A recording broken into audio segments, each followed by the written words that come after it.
അരുൺ പാറയ്ക്കൽ, കാസർഗോഡ് കളി എങ്ങനെയുണ്ടായിരുന്നു? കളം നിറഞ്ഞ് കളിച്ചോ പാർട്ടികൾ?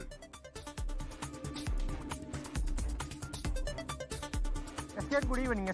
താരതമ്യേന തെരഞ്ഞെടുപ്പിനെ സംബന്ധിച്ച ഇന്നിപ്പോൾ കാസർഗോഡ് വലിയ രീതിയിലുള്ള കുട്ടിക്കലാശമൊന്നും ഉണ്ടായില്ല. ചില കേന്ദ്രങ്ങളിൽ മാത്രമാണ്, ചില പോക്കറ്റുകളിൽ മാത്രമാണ് ഈ കുട്ടിക്കലാശം ഉണ്ടായത്. ആദ്യഘട്ടത്തിൽ പോലീസ് കുട്ടിക്കലാശത്തിന് അനുമതി കൊടുക്കില്ല എന്ന തരത്തിലുള്ള ഒരു അഭ്യൂഹമുണ്ടായിരുന്നു. അതിനാൽ തന്നെ രാഷ്ട്രീയ പാർട്ടികളും വലിയ മുന്നൊരുക്കങ്ങൾ നടത്തിയില്ല. വാർഡ് തലങ്ങൾ കേന്ദ്രീകരിച്ചാണ് BJPയും UDFും പ്രധാനമായും കുട്ടിക്കലാശം നടത്തിയത്. കാഞ്ഞങ്ങാട് മുനിസിപ്പാലിറ്റി പരിസരത്താണ് BJPയും അതുപോലെ തന്നെ LDFും കുട്ടിക്കലാശം നടത്തിയത്. ഒപ്പം നീലേശ്വരം നഗരസഭയ്ക്ക് മുൻപിൽ BJPയും അതുപോലെ തന്നെ LDFും UDFും ഒരുപോലെ കുട്ടിക്കലാശം നടത്തി. അവിടെ വലിയ രീതിയിലുള്ളൊരു ആരവം പ്രവർത്തകർക്കിടയിലുണ്ടായി. സംഘർഷമുണ്ടായത് തൃക്കരിപ്പൂരും പടന്ന ഭാഗങ്ങളിലാണ്. തൃക്കരിപ്പൂരിൽ LDF പ്രവർത്തകരുടെയും അതുപോലെ തന്നെ BJP പ്രവർത്തകരുടെയും പ്രചരണ വാഹനം യൂത്ത് ലീഗ് പ്രവർത്തകർ തടഞ്ഞതാണ് ഒരു പ്രകോപനത്തിന് കാരണമായത്. അവിടെ ചെറിയ തോതിലുള്ള ഒരു സംഘർഷത്തിന് ഒരു സാഹചര്യം സൃഷ്ടിച്ചു. അത് പോലീസ് ഇടപെട്ടാണ് ആ രംഗം ശാന്തമാക്കിയത്. എന്തായാലും കൊട്ടിക്കലാശം നിലവിൽ അവസാനിച്ചിട്ടുണ്ട്.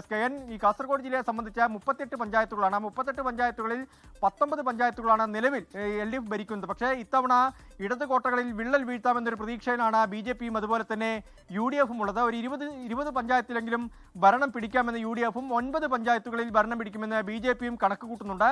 LDF ആവട്ടെ ജില്ലാ പഞ്ചായത്തിലെ ഭരണം ഇത്തവണയും നിലനിർത്തുമെന്നൊരു പ്രതീക്ഷയിലാണുള്ളത്.